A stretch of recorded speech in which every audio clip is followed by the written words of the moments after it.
종합터미널이 새로 지어져 이달부터 운영을 시작했습니다. 그런데 일부 버스만 이용할 수 있어 주민들이 불편을 겪고 있습니다. 정부가 경찰국 신설을 위해 강원경찰청을 방문해 의견을 들었습니다. 일선 경찰관들은 거세게 반발했습니다. 레고랜드와 알펜시아 사업에 대해 시민단체가 공동조사를 요구했습니다.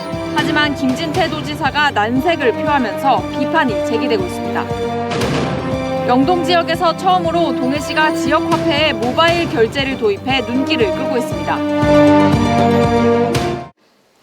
안녕하십니까. 뉴스데스크 강원입니다. 도내 코로나19 신규 확진자가 하루 800명을 넘어섰습니다. 강원도 보건당국에 따르면 엿새째 500명 안팎을 보이던 도내 코로나19 확진자 수가 어제 300명대로 주춤했지만 오늘은 889명을 기록했습니다.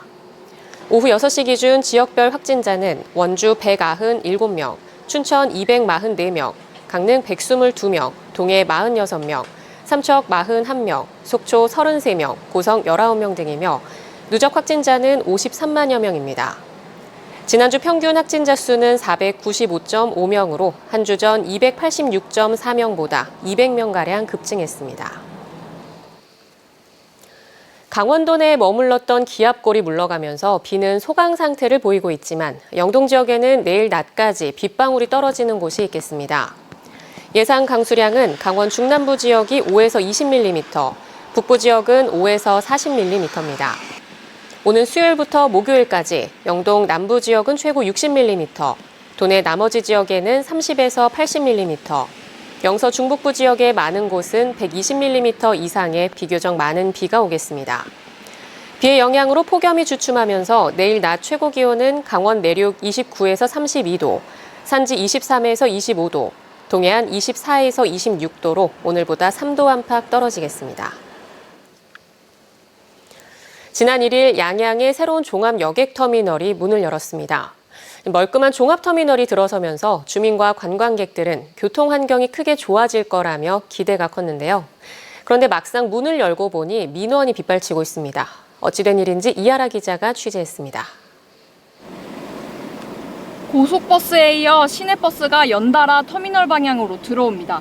그런데 시내버스는 터미널 안으로 들어가지 않고 바깥도로에 멈춰섭니다. 고속버스에서 내린 승객이 터미널 밖으로 나와 시내버스를 찾아 헤매다가 다시 발길을 돌립니다. 택시 타고 가야지 뭐. 엄청 불편하네.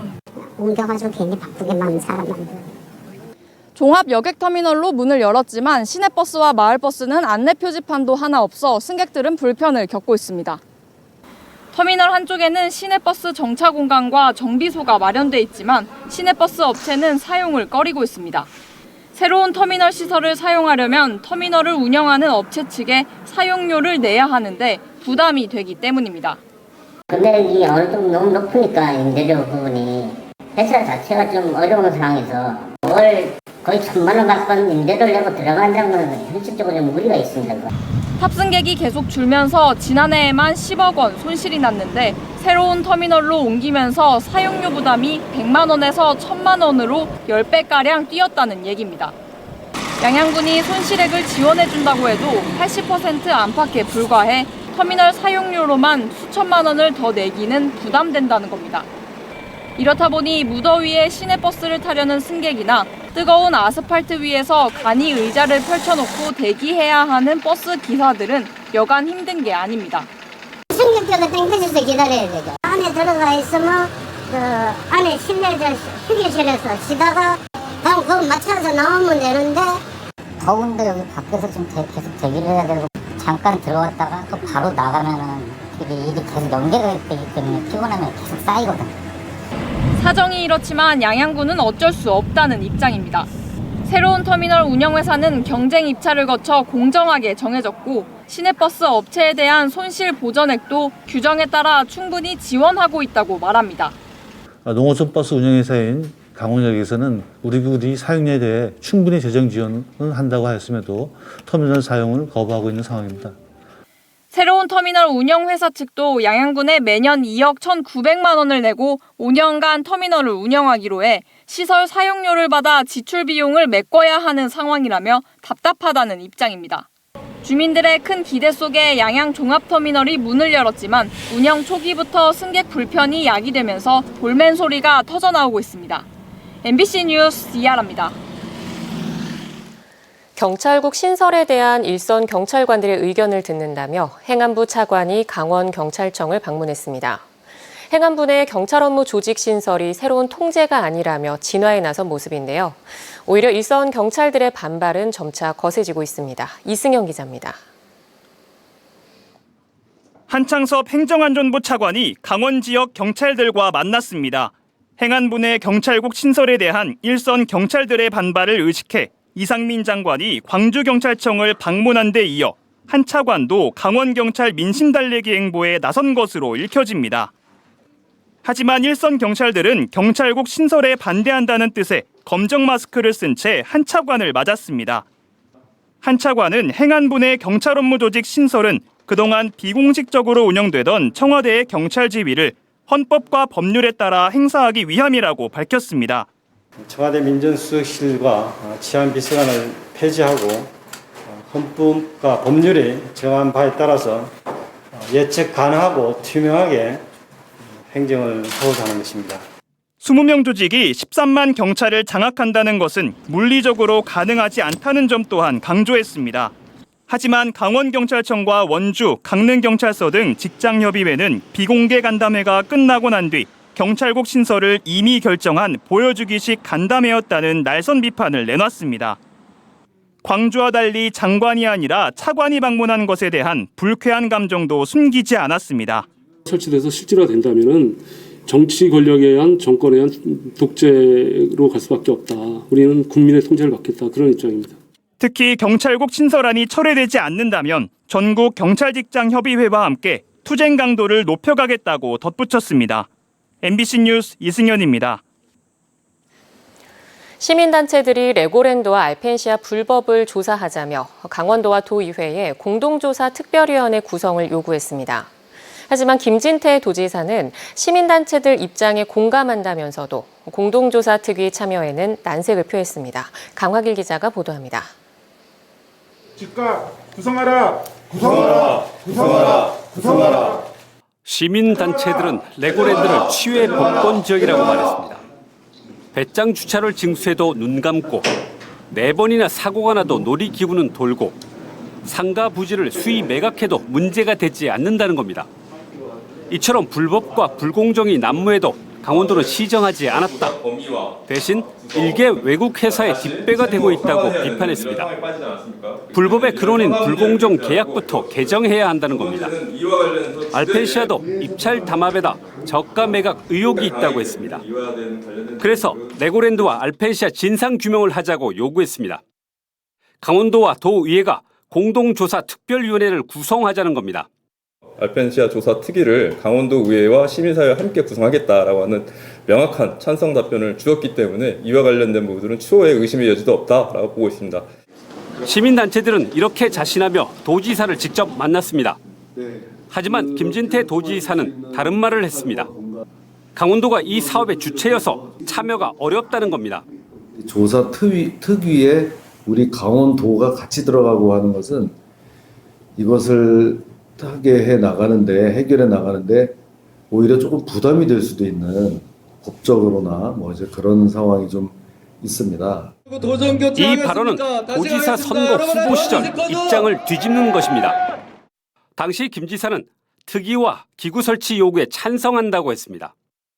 나아가 최문순 도정에서 민주당 도의원들의 집단 반대로 특위 구성이 무산됐다고 꼬집었습니다. 그러면서 도지사가 되면 시민사회단체 등과 진상규명에 나서겠다고 했습니다. 그러나 도지사가 되니까 제3자로 비판하던 그때의 입장을 고수할 수 없다는 겁니다. 이는 김 지사의 8개 선거 공약 파기에 이은 두 번째 약속 뒤집기입니다. MBC 뉴스 강화길입니다. 동해시가 영동 지역에서는 처음으로 지역화폐 사용에 모바일페이를 도입했습니다. 앞으로 동해페이로 교통요금 결제까지 가능해져 시민들의 이용이 늘어날 것으로 보입니다. 배현환 기자입니다. 주문 상품을 결정하고 동해페이 애플리케이션을 엽니다. QR코드를 찍은 뒤 가격을 입력하고 매장 담당자에게 확인하면 결제가 완료됩니다. 아이스 아메리카노 테이크아웃 한 잔하고 동해페이 모바일 결제로 할게요. 동해페이 모바일 맞으시죠? 네. 동해시가 이달부터 지역 화폐인 동해페이에 모바일 결제를 도입했습니다. 기존에는 실물카드를 갖고 있어야 가맹점에서 이용할 수 있었지만 이제는 동해페이 앱이 깔린 스마트폰만 있으면 결제가 가능해진 겁니다. 원주에 이어 도내에서는 두 번째로 모바일 간편 결제 서비스가 도입되면서 시민들의 이용 편의도 늘어날 것으로 예상됩니다. 동해 지역 60개 업체에서 모바일 결제가 가능한 시스템을 갖췄는데 동해시는 동해페이 가맹점 4,600여 곳을 대상으로 모바일 결제 가능 업소를 늘려나갈 계획입니다. 모바일 간편 결제 서비스 도입으로 동해페이 카드 없이도 결제가 가능해졌습니다. 현재 60개 이상의 가맹점 확보가 되어 있고요. 소비 패턴 분석을 통해서 추가 가맹점 확보에 주력해 나가겠습니다. 동해시는 동해페이를 교통카드 결제까지 확대하는 방안을 추진하고 있습니다. 개인 택시조합과 법인 택시 업체 등과 동해페이 결제 관련 논의를 진행하고 있고 앞으로 시내버스 요금 결제도 추진할 예정입니다. 상품권 형태로 시작한 지역화폐가 카드형 지역화폐를 거쳐 모바일 간편 결제 서비스로 점차 간소화된 데다 인센티브 지급 등의 혜택도 제공돼 사용액과 사용 빈도가 크게 늘어나고 있습니다. MBC 뉴스 배현환입니다.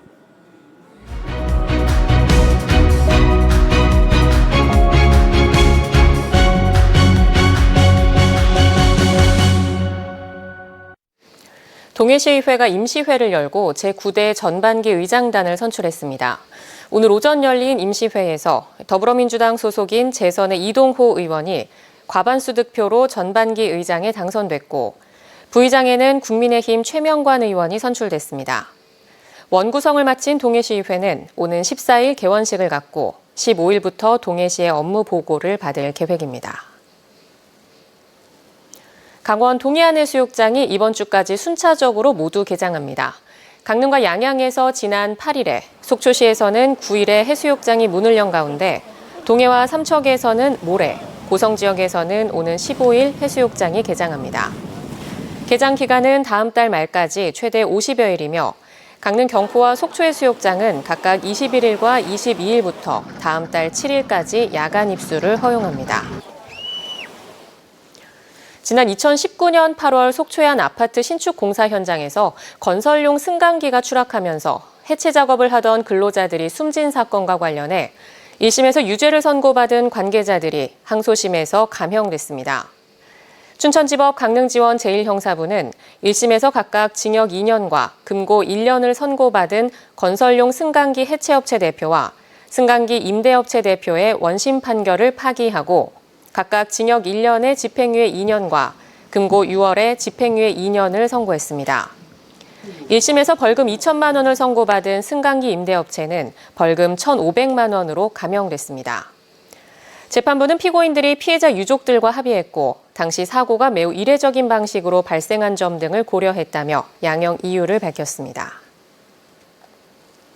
수산물 물가 안정을 위해 정부가 추가 대책을 추진합니다. 오늘부터 비축 명태를 전통시장과 마트 등에 방출해 시중가보다 최대 30% 할인된 가격으로 판매하며 다른 수산물의 할인 행사도 대폭 확대할 계획입니다. 또 유류비 상승으로 어려움을 겪는 어업인을 위해 지난달부터 추진하고 있는 유가 연동 보조금의 지급 기준 단가를 추가로 인하합니다. 양양군이 2035년 군 기본계획에 대한 주민 의견을 수렴하기 위해 공청회를 엽니다. 양양군은 관계기관과 강원도 도시계획위원회 의견에 따라 변경되는 군 기본계획에 대해 지역 주민과 사회단체, 관계 전문가의 의견을 듣고 강원도로부터 최종 승인을 받는다는 계획입니다. 특히 최근 고층 건물이 늘어난 낙산 지역에 대해 도로와 주차장 배치 등 교통량 분석을 통해 효율적인 계획안을 확정 짓는다는 방침입니다. 강원뉴스 마칩니다. 시청해주신 여러분 고맙습니다.